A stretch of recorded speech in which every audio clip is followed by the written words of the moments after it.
Gestão da prova.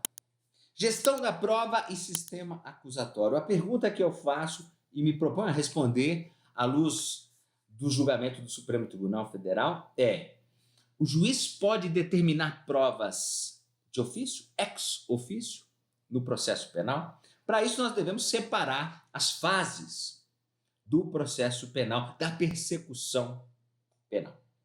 Veja, na fase pré-processual, não pode o juiz determinar provas ex officio.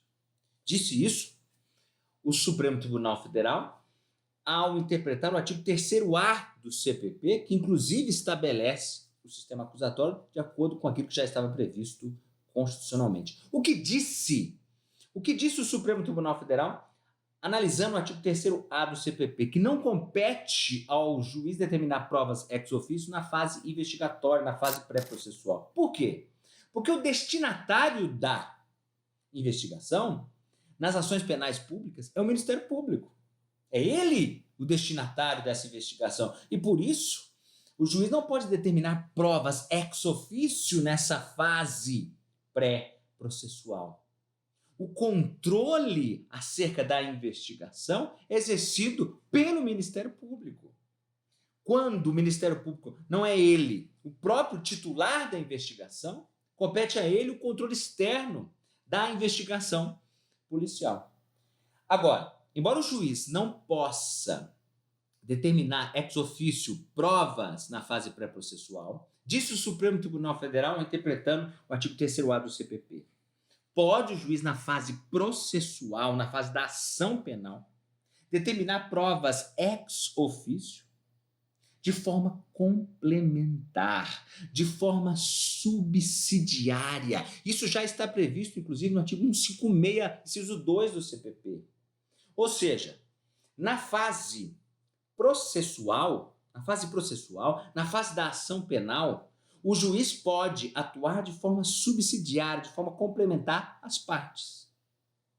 Ou seja, o protagonismo probatório é das partes. Todavia, como compete ao juiz decidir o caso concreto absolvendo ou acusando, para dirimir esse estado de dúvida ou incerteza, pode o juiz determinar provas ex officio de forma complementar, de forma subsidiária. Não pode o juiz substituir o protagonismo das partes durante a ação penal. Isso por quê? Isso por força do princípio acusatório, do sistema acusatório que falávamos há pouco. Veja, no sistema acusatório há uma nítida separação das funções de acusar, de defender e de julgar. O juiz não pode substituir as partes nas funções que lhe competem. Todavia, o juiz, não na fase pré-processual, mas na fase processual propriamente dita, na fase da ação penal, pode o juiz determinar provas subsidiárias, provas complementares, uma atuação subsidiária, uma atuação complementar, porque compete a ele, juiz, julgar o caso concreto que lhe apresentar, condenando ou absolvendo.